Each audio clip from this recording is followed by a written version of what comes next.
Olá, alunos do oitavo ano A, B e C. Estamos aqui novamente para retomar nossas aulas de revisão. E aí o professor achou por bem gravar essa aula hoje, já pegando a aula de quarta-feira passada do dia 2, a aula que foi feita na sexta-feira no dia 4 e a aula que foi realizada no dia 9, ainda ontem. Então eu vou fazer o apanhado, um 3 em 1, para que vocês entendam as consequências da Guerra do Paraguai e posteriormente na aula de ontem sobre as leis abolicionistas.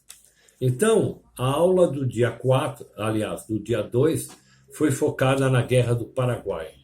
Guerra essa que foi, de um lado, Solano Lopes, né, que era um militar paraguaio, né, que vai tentar invadir territórios, haja vista que o Paraguai não tinha saída para o mar, né? Ele se lança em uma guerra insana, onde vai haver principalmente mortes de pessoas, de muitos paraguaios, né?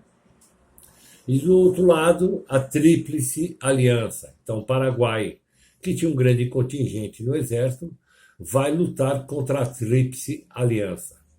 Essa Tríplice Aliança é composta de quem? Do Brasil, do Uruguai e da Argentina. Tudo começa no Uruguai, quando o Brasil apoia uma classe social, uma classe política chamada Colorados.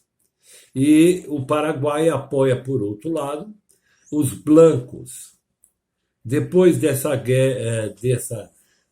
disputa entre colorados e blancos, o Brasil institui lá o governo no Uruguai de colorados e expulsam o Paraguai do Uruguai.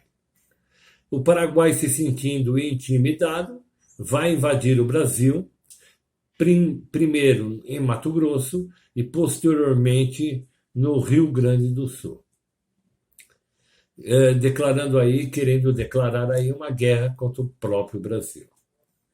Também a ousadia de Solano Lopes vai fazer com que ele invada também a Argentina, a cidade de Corrientes. E com isso a guerra está deflagrada. O Brasil porque foi invadido no Mato Grosso e no Rio Grande do Sul, a Argentina porque foi invadida na cidade de Corrientes, na Argentina, e o Uruguai que se vê obrigado a apoiar tanto o Paraguai, tanto o Brasil como a Argentina. Podemos destacar aqui algumas guerras, algumas batalhas essas naval, travadas aí pela Marinha Paraguaia e pela Marinha Brasileira, onde podemos destacar que a maior batalha foi a Batalha de Riachuelo, onde o Brasil derrota o Paraguai.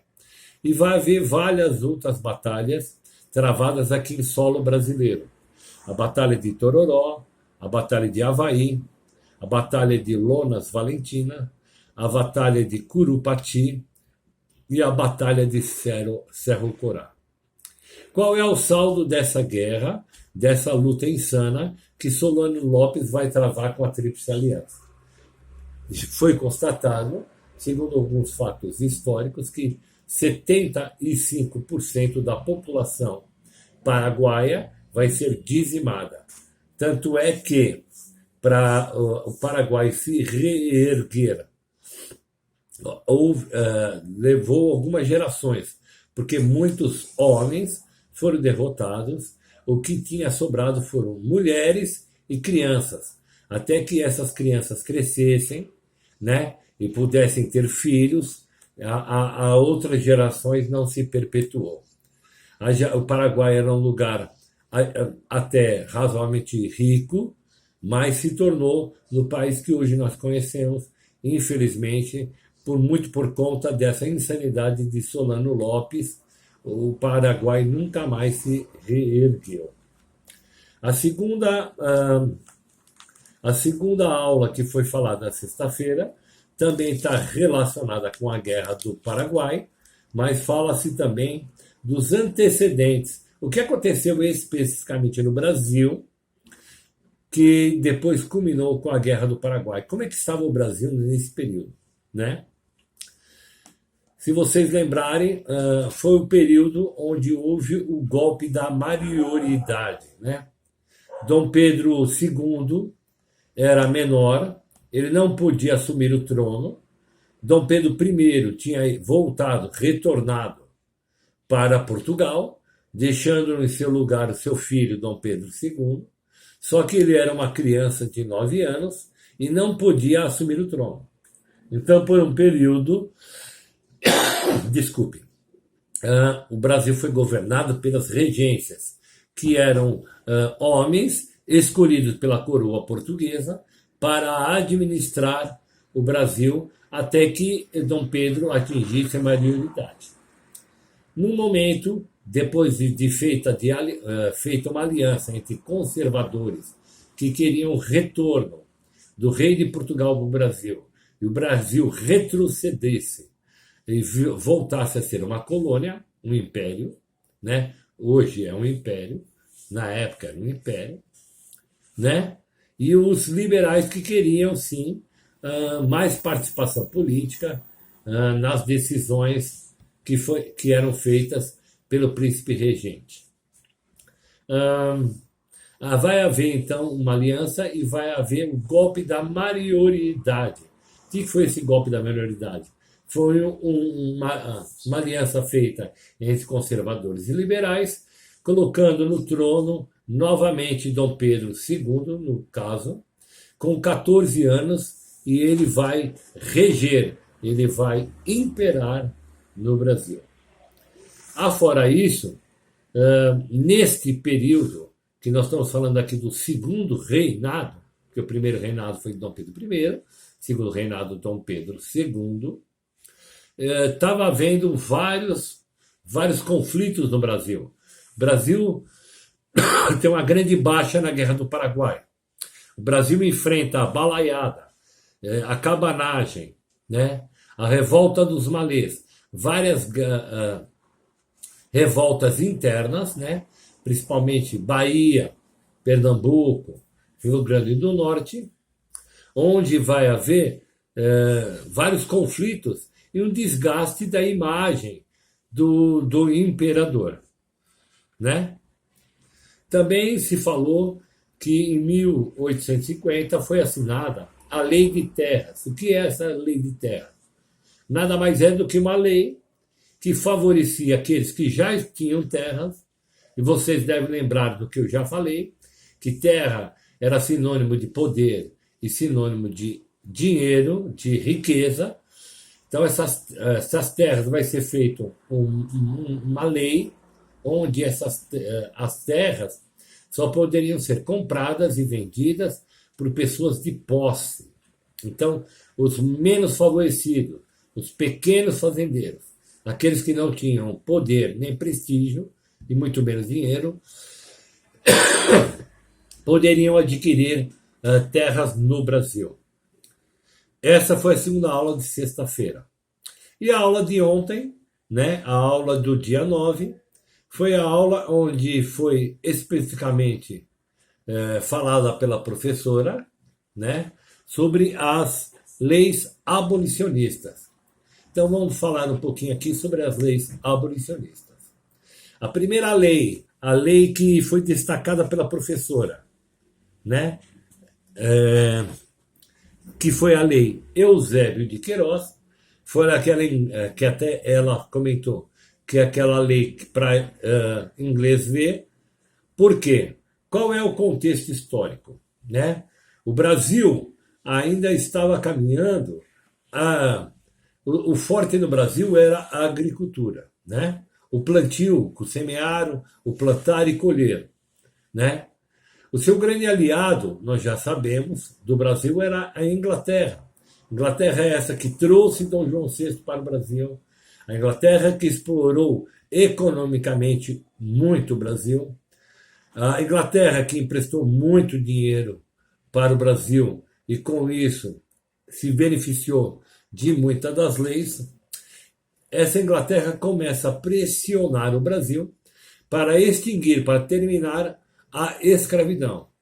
Haja visto que o Brasil, como nós sabemos, foi o último país a abolir a escravatura no mundo, ok?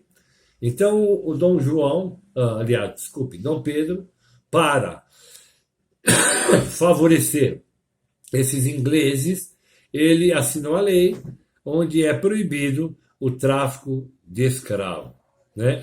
Ele extingue a abolição no Brasil. Só que não. Sabemos que Dom Pedro fica dividido entre agradar a Inglaterra e agradar também os cafeicultores do Brasil, né? Que era uma grande elite agrária, que tinha muito dinheiro, que tinha muita terra e que tinha muito poder. E aí vai ser assinada também a lei Bill Aberdeen, né? Uma lei inglesa, onde todo navio que fosse interceptado pela marinha, pela coroa britânica inglesa, eram capturados e eram capturados esses traficantes de escravos, o navio era confiscado e os escravos também eram confiscados. Também depois falou-se da lei do ventre livre. O próprio nome diz o que é um ventre livre. Toda criança nascida após a promulgação dessa lei, ela já nasceria livre. Só que ela teria que trabalhar um período para o dono do engenho, depois ela obtinha a carta de alforria de liberdade. Outra lei que também foi assinada no Brasil foi a lei do sexagenário. Que lei foi essa? O próprio nome diz, né? O sexagenário, quer dizer 60 anos. Então foi assinada uma lei que, após 60 anos, o escravo obtinha a sua carta de alforria, a sua liberdade. Só que nós sabemos que, devido às péssimas condições que o escravo trabalhava, muitos deles não atingiam a idade de 60 anos. E aqueles que atingiam já tinham graves problemas de saúde. Então essa lei foi ineficaz e não foi muito, não beneficiou muita gente. E finalmente a Lei Áurea, que é a lei que foi assinada pela princesa Isabel, que estava no governo, porque Dom Pedro estava viajando para a Europa, assina depois de uma grande pressão, tanto dos ingleses como dos abolicionistas. Ela assina essa carta em 1888, extinguindo definitivamente a escravidão no Brasil. Ok? Paramos por aqui. Espero que vocês tenham gostado. Espero que eu tenha ajudado. E até a próxima. Um grande abraço.